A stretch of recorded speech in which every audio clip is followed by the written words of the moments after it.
अस्सलामुअलैकुम स्टूडेंट्स। उम्मीद है आप सब लोग खैरियत से होंगे। लास्ट टाइम हम लोगों ने फ्लो चार्ट्स की 8 एग्जांपल्स को डिस्कस कर लिया था। आज जो हमारे पास जो बाकी 3 फ्लो चार्ट्स की एग्जांपल्स हैं जो कि हमारे पास बोर्ड के अंदर कई दफ़ा आ चुकी हैं, आज हम लोग उनको डिस्कस करने वाले हैं। तो हमारे पास जो फ्लो चार्ट की एग्जांपल है वो हमारे पास 8वीं फ्लो चार्ट की एग्जांपल है। To display the larger one out of 3 given unequal numbers, के हमारे पास 3 नंबर्स हैं जो कि अनइक्वल हैं और उनमें से हमने सबसे बड़े को जो है वो स्क्रीन पे दिखाना है। तो यहाँ पे मैंने 3 नंबर लिखे हैं जी। n0 इज इक्वल n0 भी कह सकते हैं और n0 भी कह सकते हैं। n0 is equal to 6, n1 is equal to 5, n2 is equal to 4। तो सबसे पहले यहाँ से हम लोग अपना फ्लो चार्ट स्टार्ट करेंगे। यानी सबसे पहले टर्मिनल शेप आएगी, फिर इनपुट के तौर पे आ जाएगा जी हमारे पास n0, n1 और n2। n0 की वैल्यू हमारे पास है 6, n1 की वैल्यू है 5, n2 की वैल्यू हमारे पास है 4। तो सबसे इसके बाद हमारे पास है जी रेक्टेंगुलर शेप। तो लार्ज की वैल्यू क्या आ जाएगी, हमारे पास 6 आ जाएगी। इसके बाद हमारे पास है डायमंड शेप। अब डायमंड शेप में n1 की वैल्यू हमारे पास है 5 और 5 जो है वो आपके पास वो कह रहा है जी 6 से ग्रेटर है। तो ये आपके पास कंडीशन क्या होगी, फॉल्स। तो फिर ये येस में नहीं आएगा, किस में आ जाएगा, नो में आ जाएगा। तो नो में हम दोबारा से डायमंड शेप की तरफ आएंगे और यहाँ पे n2 की वैल्यू हमारे पास क्या है, 4। तो दोबारा से कंडीशन क्या है जी, 4 जो है वो हमारे पास 6 से ग्रेटर है। तो कंडीशन आपके पास हो गई फॉल्स। तो दोबारा से हम यस में नहीं आएंगे बल्कि क्या आ जाएंगे, नो में आ जाएंगे। तो हमारे पास प्रिंट लार्ज में क्या आ जाएगा जी, n की वैल्यू हमारे पास जो n0 है या n0 है उसकी वैल्यू हमारे पास 6 है। तो ये हमारे पास जो प्रोग्राम है, ये जो फ्लो चार्ट है वो क्या हो जाएगा, एंड हो जाएगा। तो स्टूडेंट्स यहाँ पे जो आपके पास फ्लो चार्ट नंबर 8 है, तो यहाँ पे इसके 2 सॉल्यूशंस दिए गए हैं। तो आप लोगों ने ये बी नहीं करना है, इसका ए करना है। ये आसान है, इसे रहने दें। इसके बाद हमारे पास फ्लो चार्ट नंबर 11 है। फ्लो चार्ट नंबर 11 में हमारे पास ये है, क्वेश्चन है हमारे पास जी टू इनपुट 5 वैल्यूज 1 बाय 1, के आपने 5 वैल्यूज लेनी है, 1 बाय 1 लेनी है, यानी एक एक करके आपने 5 वैल्यूज लेनी है। एंड डिटरमन और मालूम करना है if the given value is odd और इवन, कि आपके पास एक दी गई जो वैल्यू है वो ऑड है या इवन है, कि आपके पास एक दी गई जो वैल्यू है वो आपके पास ताक है या जुफ्त है। तो सबसे पहले हम लोग स्टार्ट करेंगे। यहाँ पे लिखा हो जी काउंट। काउंट आपके पास एक वेरिएबल है और वेरिएबल का जो कंसेप्ट है वो 10th कंप्यूटर की बुक में मौजूद है। तो यहाँ पे आपने 5 वैल्यूज लेनी है। तो यहाँ पे एक काउंटर होना चाहिए जो कि वैल्यूज को काउंट करेगा। शुरू के अंदर जो काउंट की वैल्यू है वो क्या है, 0 है। तो यहाँ पे सबसे पहले हम एक नंबर जो है वो इनपुट के तौर पे लेंगे। मिसाल के तौर पे हमने एक नंबर लिया इनपुट के तौर पे, वो 2 लिया है। इसके बाद आपके पास काउंट की वैल्यू शुरू में थी 0, अब जो काउंट की वैल्यू है वो क्या हो जाएगी, 1, यानी इंक्रीज काउंट बाय 1। तो काउंट की वैल्यू क्या हो जाएगी, 1। 0 + 1, तो आपके पास वैल्यू जो काउंट की आ गई वो क्या आ गई, 1। इसके बाद हम उसका रिमाइंडर लेंगे। यानी रिमाइंडर हम कैसे लेते हैं कि उस नंबर का 2 से मोड़ लेते हैं, 2 से डिवाइड करते हैं, जो आपके पास बाकी बचता है उसे हम बोलते हैं जी रिमाइंडर। तो n की वैल्यू हमारे पास 2 है और 2 का जो हम लोगों ने 2 से मोड़ लिया, मोड़ जो है वो आपके पास मॉड्यूलस से निकला है। तो ये रिमाइंडर या आपके पास जो बाकी वैल्यू बचती है उसे मालूम करने के लिए इस्तेमाल होता है। तो 2 का हम 2 से मोड़ लेंगे तो आपके पास रिमाइंडर जो है वो 0 आएगा, आंसर जो है वो आपके पास 1 आएगा। हमें चाहिए रिमाइंडर। तो रिमाइंडर आपके पास 0 है, तो आपके पास कंडीशन क्या हो गई, ट्रू।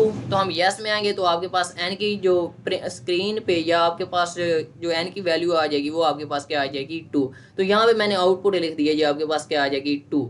तो कंडीशन नो में नहीं आएगा क्योंकि आपके पास कंडीशन क्या हो गई है, ट्रू।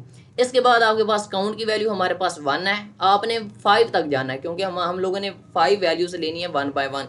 तो 1 जो है वो आपके पास 5 से क्या है, छोटा है। तो यस में तो नहीं होगा, कंडीशन दोबारा से क्या होगी, ये फॉल्स। तो हम दोबारा से ये जो आपके पास फ्लो चार्ट है ये ऊपर की तरफ जा रहा है। तो अब दोबारा से हम एक नंबर इनपुट के तौर पे लेंगे। तो इस दफ़ा जो इनपुट की वैल्यू आ जाएगी वो आपके पास क्या आ जाएगी, 3।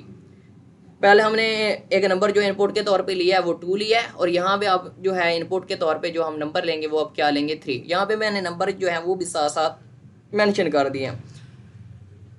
3। और अब जो हमारे पास काउंट की वैल्यू क्या हो जाएगी, वो आपके पास हो जाएगी 2, पहले थी 1, अब हमारे पास काउंट की वैल्यू हो जाएगी 2, लेकिन हमारे पास जो नंबर है वो इनपुट के तौर पे क्या है 3। अब 3 का हम जब 2 से मोड़ लेंगे तो आपके पास जो रिमाइंडर है वो 0 नहीं आएगा, बल्कि क्या आ जाएगा 1 आएगा, और हमारे पास प्रिंट एन में हमारे पास ऑड आ जाएगा, तो हमारे पास आउटपुट के अंदर दूसरी वैल्यू आ जाएगी 3।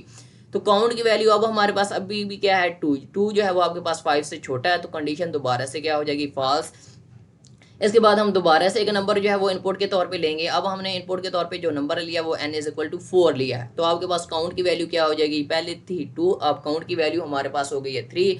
अब हम उस n जो हम लोगों ने लिया है जी 4, उसका दोबारा से रिमाइंडर लेंगे तो हमारे पास रिमाइंडर जो है वो क्या आएगा 0 ही आएगा, तो हमारे पास प्रिंट एंड में दोबारा से इवन आ जाएगा, तो आउटपुट में हमारे पास जो वैल्यू आएगी वो क्या आएगी 4 आएगी।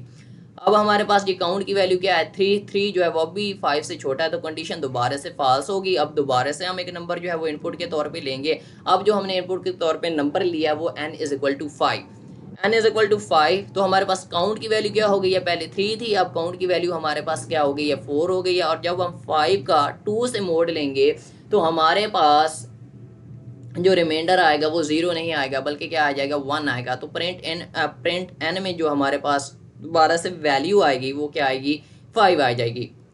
इसके बाद हमने काउंट की वैल्यू हमारे पास अब भी जो है वो 4 है, और 4 जो है वो आपके पास 5 से छोटा है। जब तक ये आपके पास 5 इज इक्वल टू 5 नहीं हो जाता, तो ये आपके पास जो फ्लो चार्ट है, ये जो प्रोग्राम है वो एक किस्म का चलता रहेगा। तो हम दोबारा से जो है वो दोबारा से एक नंबर इनपुट के तौर पे लेंगे, और इनपुट के तौर पे अब जो हम लोगों ने नंबर लिया वो n इज इक्वल टू 6, क्योंकि हमने 5 नंबर जो है वो 1 बाय 1 पूरे करने हैं। इसके बाद अब काउंट की जो वैल्यू वो हमारे पास क्या हो गई है 5, पहले थी 4 और अब हमारे पास 5 हो गई, और n इज इक्वल टू क्या हो गया 6, और 6 का हम 2 से मोड़ लेंगे तो रिमाइंडर हमारे पास 0 आएगा, और प्रिंट n में हमारे पास क्या आ जाएगा इवन नंबर। तो यहाँ पे n की वैल्यू क्या आ गई है 6, तो यहाँ पे अब काउंट की वैल्यू भी जो है वो 5 इज इक्वल टू 5 हो गई है। तो अब जो हमारे पास कंडीशन जो है जो हमारे पास कंडीशन है वो ट्रू हो गई है, तो यहाँ पे हमारे पास ये जो फ्लो चार्ट है वो क्या हो जाएगा एंड हो जाएगा। यहाँ पे स्टूडेंट्स यहाँ पे गलती की हुई है कि यहाँ पे कनेक्टर का साइन आना चाहिए था, जो कि जितनी भी यहाँ पे आप लोगों की किताब के अंदर फ्लो चार्ट्स की एग्जांपल दी हुई है आपके राइटर ने, तो यहाँ पे उसने कनेक्टर का साइन मिस किया हुआ, तो यहाँ पे कनेक्टर का साइन आना है, जो कि दो फ्लो चार्ट्स को आपस में मिलाने के लिए यूज होता है। तो आउटपुट में हमारे पास आ जाएगा 2 3 4 5 6। इसके बाद हमारे पास एग्जाम्पल नंबर है जी 12, last example. To find a sequence of odd number starting from a given number till some limit, कि आपने ऑड नंबर्स की सीक्वेंस को तरतीब को मालूम करना है, यानी जो आपके पास ताक नंबर्स हैं उनकी तरतीब को मालूम करना है, जो कि आपके पास एक दिए गए नंबर से स्टार्ट होते हैं टिल सम लिमिट। और टिल सम लिमिट का मतलब क्या है कि वो उनकी जो है वो आपके पास आखिरी लिमिट यानी कुछ आखिरी हद है। यानी मिसाल के तौर पे क्या है जी 1 से लेके 9 तक, 1 जो है वो स्टार्टिंग पॉइंट होगा और 9 जो है वो उसकी क्या होगी लिमिट होगी। क्या आपने दो नंबर्स के दरमियान तादाद जो आपके पास और नंबर्स हैं जो आपके पास तादाद हैं उनकी तरतीब को जो है वो मालूम करना है।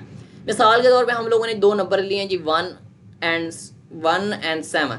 1 आपके पास एक स्टार्टिंग नंबर है और 7 जो है वो उसकी लिमिट है, यानी आप कह सकते हैं जी उसका एंडिंग पॉइंट है। तो सबसे पहले हम स्टार्ट करेंगे, इनपुट के तौर पे हमने n लिया और लिमिट जो कि हमारे पास एग्जांपल में 1 और 7 है। अब हमारे पास n की जो वैल्यू है वो आपके पास 1 है, और 1 का जब हम 2 से मोड़ लेंगे तो 1 जो है वो आपके पास 2 पे डिवाइड ही नहीं होता, तो आपके पास रिमाइंडर 0 नहीं आएगा, यानी रिमाइंडर 1 ही रहेगा। तो आपके पास कंडीशन जो है वो ट्रू नहीं है, बल्कि क्या होगी ये फॉल्स। नो में आएंगे और यहाँ पे आ जाएंगे नीचे, यहाँ पे भी आपके पास कनेक्टर का साइन आना है, क्योंकि यहाँ पे भी दो फ्लो चार्ट्स आपस में मिल रहे हैं, या फ्लो चार्ट्स के आप कह सकते हैं कि पार्ट्स आपस में कंबाइन हो रहे हैं। इसके बाद हमारे पास ये n की वैल्यू क्या है, हमारे पास 1 है, और लिमिट की वैल्यू हमारे पास क्या है 7। तो 1 जो है वो आपके पास 7 से छोटा है, तो कंडीशन क्या होगी ये ट्रू, तो हम यस के अंदर आएंगे। प्रिंट n की वैल्यू क्या आ जाएगी 1। तो हमारे पास स्क्रीन पे ये जो हमारे पास वैल्यू डिस्प्ले होगी या आउटपुट में हमारे पास वैल्यू आएगी जी 1। इसके बाद इंक्रीज n बाय 2, हमने जो n है उसके अंदर 2 का इजाफा करना है। n की वैल्यू हमारे पास 1 है, तो 1 के अंदर जब हम 2 का इजाफा करेंगे तो हमारे पास वैल्यू क्या हो जाएगी 3 हो जाएगी। तो अब n की वैल्यू 3 होगी, हम दोबारा से ये फ्लो चार्ट इस तरफ आएगा तो n की वैल्यू क्या होगी इस टाइम 3 होगी, और 3 जो है वो आपके पास 7 से छोटा है, तो कंडीशन दोबारा से ट्रू हो गई है। तो प्रिंट n में आएंगे तो प्रिंट n की वैल्यू क्या हो जाएगी 3 हो जाएगी। अब 3 जो है उसके अंदर हम दोबारा से 2 का इजाफा करेंगे तो अब जो है हमारे पास n की वैल्यू क्या हो जाएगी 5 हो जाएगी। तो 5 जो है वो दोबारा से 7 से आपके पास 7 से जो है वो छोटा है, तो कंडीशन क्या हो गई है ट्रू। हम प्रिंट n में आएंगे और प्रिंट n की वैल्यू जो आ जाएगी हमारे पास 5 आ जाएगी। अब उस 5 के अंदर हम दोबारा से 2 का इजाफा करेंगे तो आपके पास n की वैल्यू क्या हो जाएगी 7 हो जाएगी। और अगर आप 7 देखें तो 7 जो है वो आपके पास 7 से वो कह रहा है जी 7 से छोटा है, 7 जो है वो आपके पास 7 के बराबर है। तो ये कंडीशन क्या हो गई है, यानी डायमंड शेप के अंदर जो कंडीशन मेंशन है वो क्या हो गई है फॉल्स। तो यहाँ पे हमारा जो फ्लो चार्ट है वो क्या हो जाएगा एंड हो जाएगा। तो स्टूडेंट यहाँ पे 7 नहीं आएगा, 1, 3 और 5 आएगा। तो आज के लेक्चर में फ़िलहाल के लिए इतना ही। आपका कोई भी अगर क्वेश्चन है तो आप कमेंट सेक्शन में पूछ सकते हैं। तो अल्लाह हाफिज़। नेक्स्ट टाइम हम अपना जो टॉपिक है वो एल्गोरिदम वाला स्टार्ट करेंगे।